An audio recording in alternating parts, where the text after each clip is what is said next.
প্রিয় হাজিরিন, এই ঘটনাটা বলে শেষ করব। তাফসীরে কাবীরের মধ্যে আল্লামা ফখরুদ্দীন রাজি রাহিমাহুল্লাহ বনি ইসরাঈলের নবী কে ছিলেন বলেন না? হযরত মূসা আলাইহিস সালাতু ওয়াস সালাম। হযরত মূসা আলাইহিস সালাতু ওয়াস সালাম উনি এরকম ভাবে তার উম্মতদের সাথে দেখা সাক্ষাৎ করতে যান, এরকম ভাবে তাদেরকে দ্বীনের দাওয়াত দিতে যান। ওই ফখরুদ্দীন রাজি রাহিমাহুল্লাহ লেখেন, হযরত মূসা আলাইহিস সালাতু ওয়াস সালাম একবার হেঁটে যাইতেছিলেন। প্রিয় হাজিরিন, কবর পড়লো।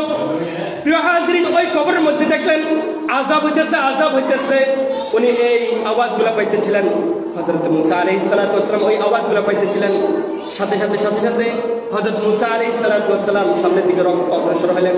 কারণ আমার গন্তব্যস্থলে পৌঁছতে হবে, সেখানে আমাকে দাওয়াতি কাজ করতে হবে।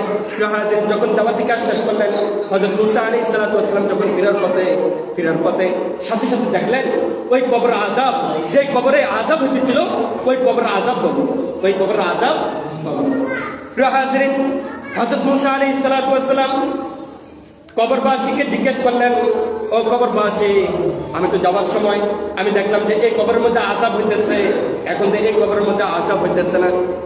হযরত মূসা আলাইহিস সালাতু ওয়াস সালামের কথায় ওই যে কবরবাসী উত্তর দিলেন।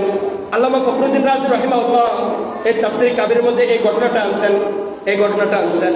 সাথে ওই কবরবাসী বলল, ও মূসা আলাইহিস সালাতু ওয়াস সালাম, আমি একজন নাফরমান ছিলাম। আমি বড় এরকম হতভাগা ছিলাম। আমি এরকম ভাবে খারাপ কাজ করতাম। প্রিয় হাজিরিন, ওই নাফরমান বলতেছে, আমি যখন মৃত্যুবরণ করি, আমি ওই সময় আমার একটা সন্তান আমার বিবির গর্ভের মধ্যে ছিল। এই কারণে আমি তাকে ওই অবস্থায় রেখে আমি দুনিয়া থেকে বিদায় নিলাম। হযরত মূসা আলাইহিস সালাতু ওয়াস সালামকে বলতেছেন, আমার সন্তানটা এখন তো একটু বড় হয়েছিল, আর আজকে এতক্ষণ পর্যন্ত আমার কবরের মধ্যে আযাব চলতেছিল। আমার বিবিটা যখন পেটে ছিল তখনই নিয়ত করছে এই সন্তানটাকে দ্বীনি শিক্ষায় শিক্ষিত করবে। এই কারণে হযরত মূসা আলাইহিস সালামকে বলতেছেন, আজকে আমার সন্তানটাকে এরকম ভাবে আজকে মাদ্রাসায় ভর্তি করে দেওয়া হলো। আজকে এরকম ভাবে একজন শিক্ষক তাকে এই সবক দিতেছিল, বিসমিল্লাহির রহমানির রহিম, পরম করুণাময় অসীম দয়ালু আল্লাহর নামে শুরু করতেছি। এই সবকটা আমার সন্তানকে দিল। আমি অনেক বড় নাফরমান ছিলাম। আমি আল্লাহর গোলামি ঠিক মতো করতাম না। আমি বড় নাফরমানি ছিলাম।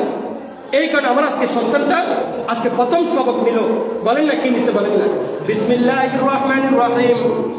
তখন ফেরেশতাদেরকে জিজ্ঞেস করলেন যে তারা কি বলতেছে।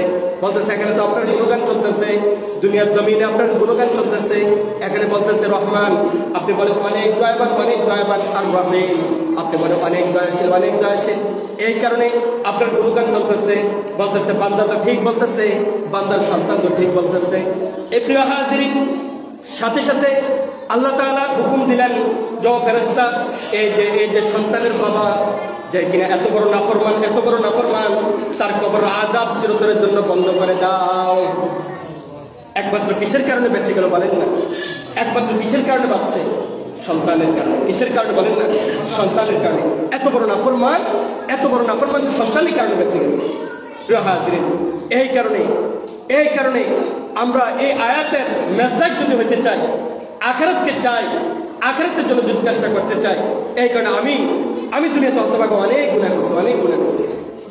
এই কারণে আমাদের সন্তানগুলোকে বছর শেষ সন্তানগুলোকে মাদ্রাসাতে দেন, দ্বীনি শিক্ষা শিক্ষক এবং কি আপনাকে জাহান্নাম থেকে বাঁচান।